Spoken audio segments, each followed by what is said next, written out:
Hi, my name is Robert. This video is designed to give you step-by-step detailed instructions on completing the task at hand. Please read the comments in the About section of this video. It has valuable information and updates. My YouTube channel has a disclaimer video that I encourage you to watch. And please like, share, and subscribe. I hope you found what you're looking for. Thank you very much for watching.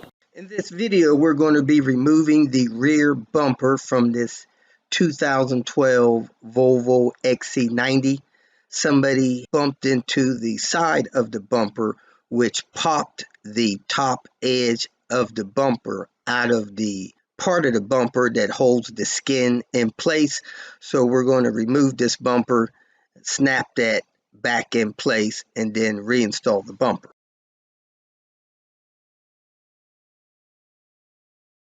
First thing you want to do is pop these lights out, get a bone tool, push them back, pull them out, unplug them. After that, you want to do the same thing, pull these panels here out. They just pop off and pull out. After that, you go down here and you drill out the rivets that hold the bumper skin down there. Then we're going to remove the battery. You got battery is under this thing here. Looks like two 10 millimeters there. They may be 12s. Actually, those look like 12 millimeters. Then a 13 there. Pull this up out of the way. Take the battery out. Then we will have access to the bolts that hold the bumper. So here, I like to start the bone tool in there. Push the trim off. It's got a couple tabs on the bottom, a couple tabs on the top. Pop those off both sides. Now you got to work that out there. And then try to pull the whole thing forward to get it out like that and undo the clip. It pushes up and back off of there. Has a little wedge tab. You got to lift that up to get it to unclip. Anytime you remove the battery, remove the ground first, 10 millimeter, then remove the positive. Take the battery securing thing loose. This one does not hold the battery in, so we'll lift the battery up, take it out of the way. We'll also try to lift this stuff up out of the way as well. Here on the front edge of this bumper, you may or may not have to drill out a rivet. This one has a push pin in it, so we're going to pry this push pin out with a trim clip puller on both sides. Next, you use your bone tool and unclip clips around the body. So with these, you pop the top, and then when you slide the bumper off, it'll slide off. Next, you come in here.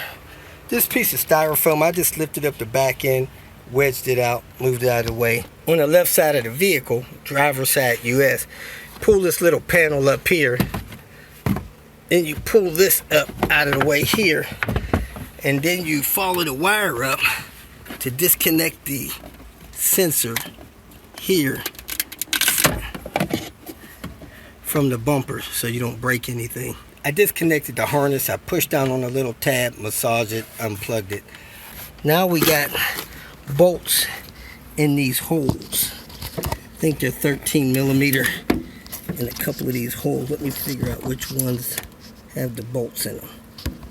You got two on this side, two on the other side. There's one in this smaller hole here. Then on the other side, got a 13 here, 13 here. You want to put a magnet in there and get those nuts off of there so you don't drop them in the body of the car. Use the magnet. Oh, pull those bolts out of there. Man, I dropped one. Try not to drop those things.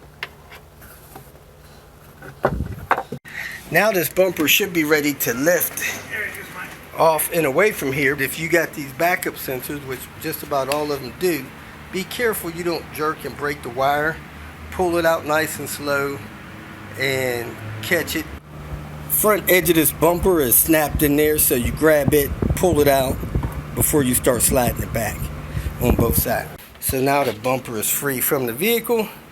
So we lifted the bumper back up to the back side of the vehicle. We guided the backup sensor wiring into the vehicle so that it could plug back into the sensor control box, make sure that you pulled all the slack out of the wire into the vehicle so that it can plug into that sensor box that controls those backup sensors. Then we guided the side edges of the bumper up to the vehicle so that it would snap into place, and we made sure that the top edge of that bumper was snapped into the bumper support, and then everything was aligned and smooth and good to go. So we installed the supporting bolts inside the vehicle behind the battery area. We pushed the trim pieces back on the corner. We pushed the corner lights in. We covered up those bolt access holes with the foam. We installed the battery, and it fits pretty nice and neat. We just have to get that dent fixed above the bumper where the person bumped into the vehicle. We're going to try to get that done with a paintless dent removal service. If you feel that this information was useful, please like it and share it with your social media friends. You can subscribe to my channel so that you will get notifications of future videos that I post. You can follow me on Twitter, and if you need to contact me directly, please visit my website. And if you have any questions, leave them below, and someone or myself will reply to them. Again, thank you very much for watching.